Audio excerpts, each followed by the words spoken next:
there she goes. Hello. Okay, folks, right now it's time to pin your luggos back, because I'm going to tell you a story which is all about, you guessed it, the railways. Did you know that we use 18,000 trains per day? It's an awful lot of trains, an awful lot of people, and an awful lot of miles. In fact, I travel around about 30,000 miles per year by train, and I can't think of a more relaxing and comfortable way of doing things. Well, our story today is about something else, or rather, someone else, a young lad called Robbie.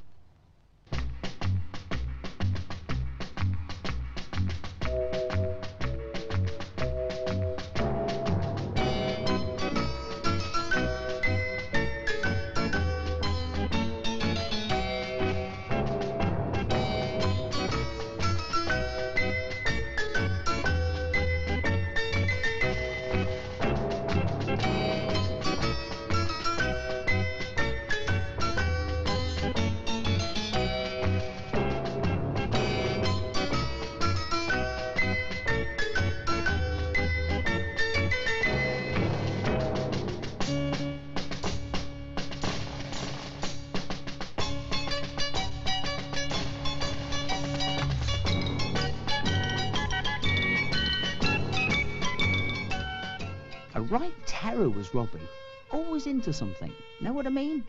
Once, he got stuck up a tree. The firemen had to come to get him down. Even they couldn't work out how he climbed up that far.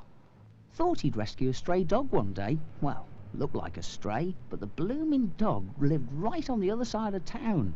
So Robbie got completely lost, of course. And his mum ended up fetching him from the local nick. Then, fell in a pond, didn't he? And it had to be the stinkiest, pongiest pond in the whole district. Drove his mum half wild, did Robbie. When he wasn't getting stuck up things or losing himself or playing hippos in the mud, there were two big things in Robbie's life. One was football. He wasn't half bad, they said. Not bad at all for an 8-year-old. One or two people reckoned he stood a good chance of making professional one day. And the other thing was trains. Crazy about trains he was. Even the old steam locos he'd never seen in real life. Even a picture seemed to come alive.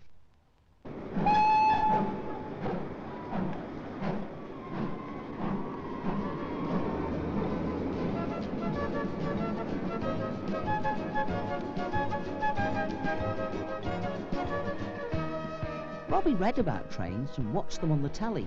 Even went down to the station to see them now and then. So one way or another, he knew a bit about the terrific changes there had been. Automatic signalling, rails welded into long sections to give a nice smooth ride, and all sorts of brand new things. And brand new trains come to that make the railways faster and faster, more and more exciting.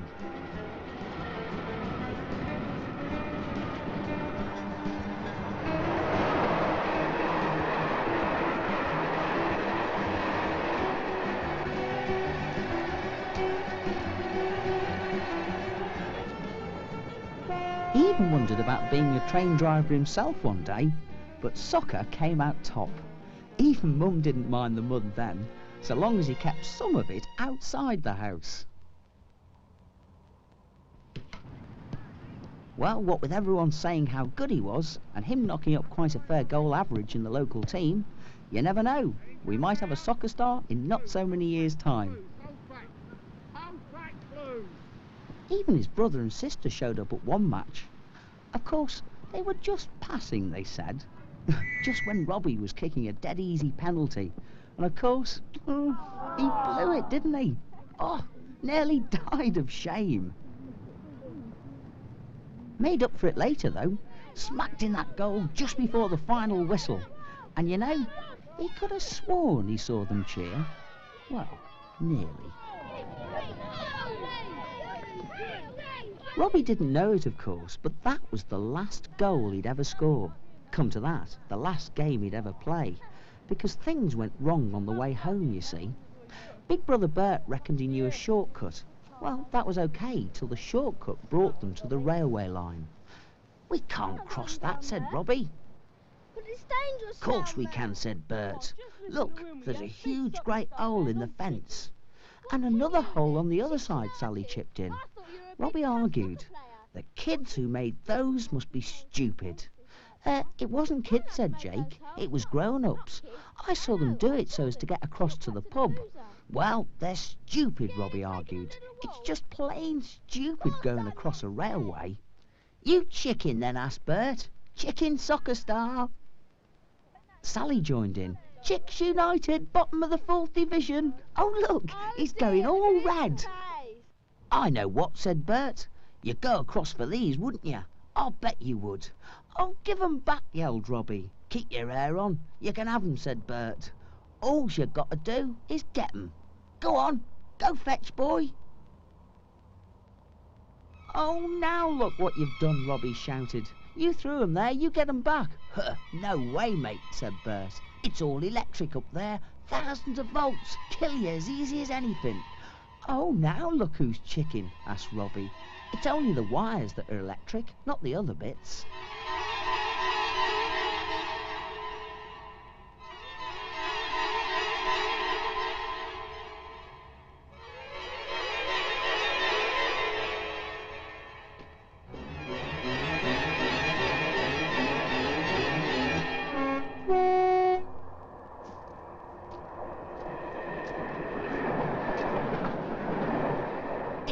Let's get out of it, said Bert. What about Robbie? Sally protested. But Bert didn't care very much about Robbie just now. He'd gone all white and he was very, very scared.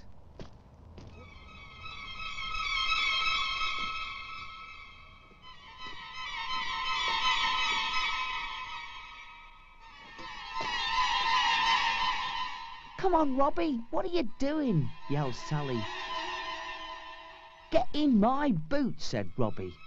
Oh, leave them, for goodness sake, shouted the others. Not on your life, Robbie shouted back. Mum could never afford new ones.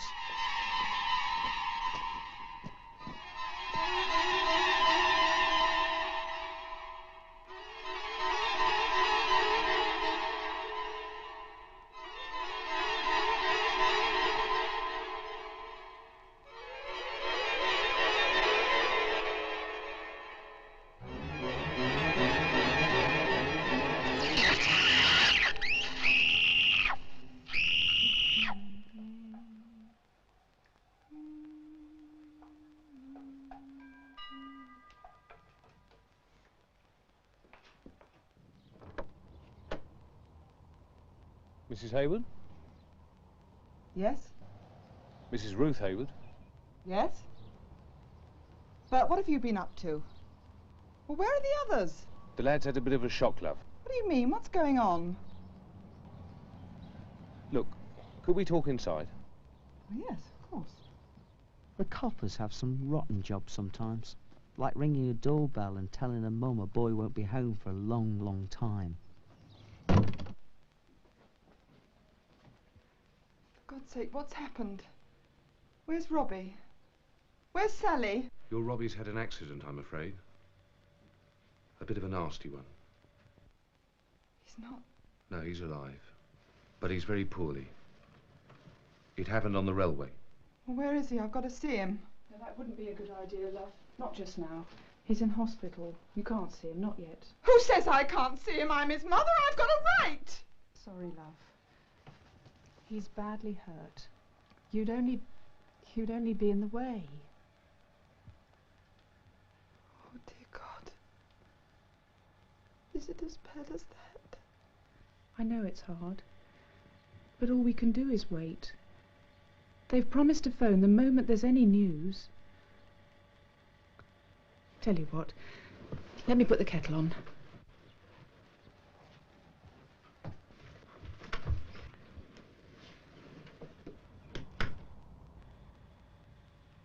How did it happen? Best not to go into all that now. I've got to know what the hell happened. Well, we haven't got all the details yet. What happened? But it seems the kids were down... The copper didn't tell it all, of course. But 25,000 volts, 100 times what you get at home. Well, it just fries you.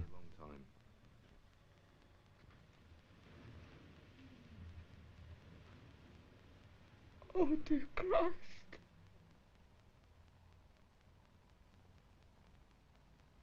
And Sally was in hospital too, they said. No, she wasn't hurt. But all of a sudden she couldn't speak, you see. Not a word. She just lay there and stared.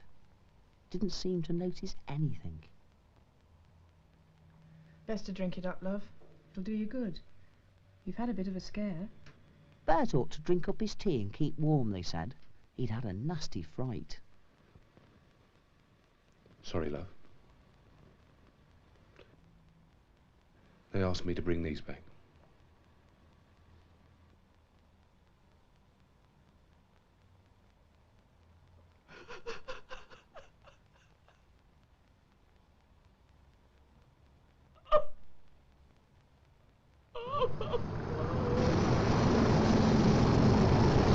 It could be you've seen men working on the tracks.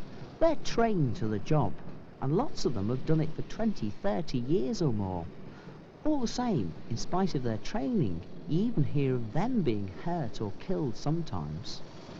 So what price your chances? It can be dodgy enough crossing a road these days. A railway track is something else. Let's see for a moment what a train driver sees. That green signal tells him it's all clear ahead. No other trains are in his way. He's on a fast stretch. He's got a timetable to run to, so he must follow the signals and keep up his speed.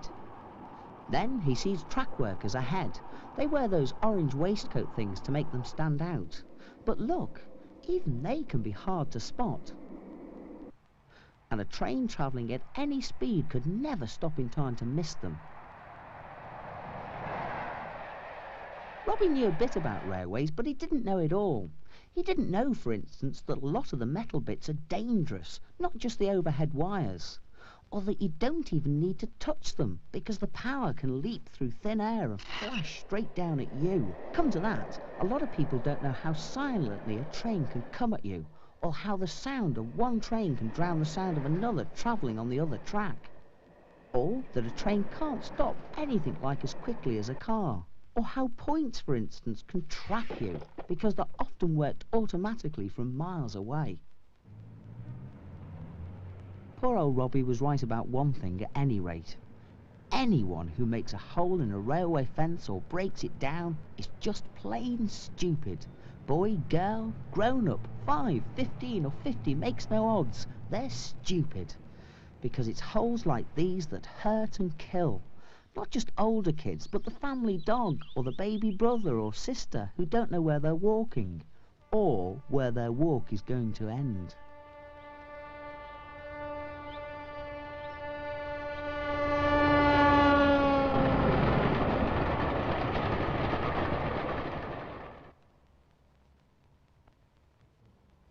Robbie still keeps his boots. Nobody knows why. Not even Robbie. After all, they'll never be any use to him. Chances are he'll spend the rest of his life in his wheelchair.